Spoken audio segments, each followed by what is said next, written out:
Pilit ginigiit ni Christian Quisio na wala siyang kasalanan sa nangyaring aksidente sa intersection ng Roses Avenue at Scout Tobias sa Quezon City, kung saan bumaliktad ang isang pickup matapos makabanggaan ng kanyang sasakyan pasado alas 2 sa madaling araw.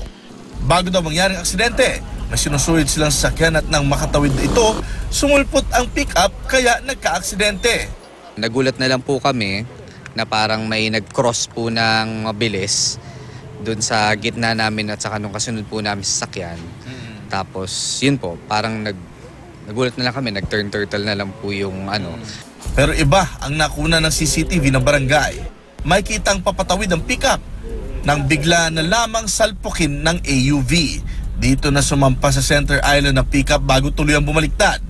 Makikita rin na wala namang sinusundang sasakyan ng AUV, malayo sa iginigiit ng driver nito.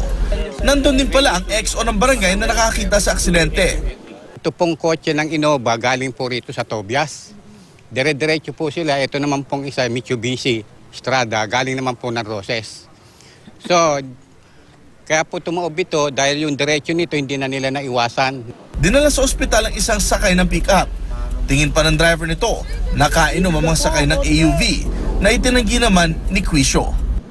Nagulat na lang kami, yung bigla lang kami tumilapon. Siguro sobrang bilis ng takbo nila. Yun, mukha ho atang kainom yung driver nung Innova. Hindi po kami nakainom po. Dinala ang dalawang driver sa traffic sector para imbestigahan ang aksidente. Ito ang unang balita sa Quezon City. Jay Sabale reporting.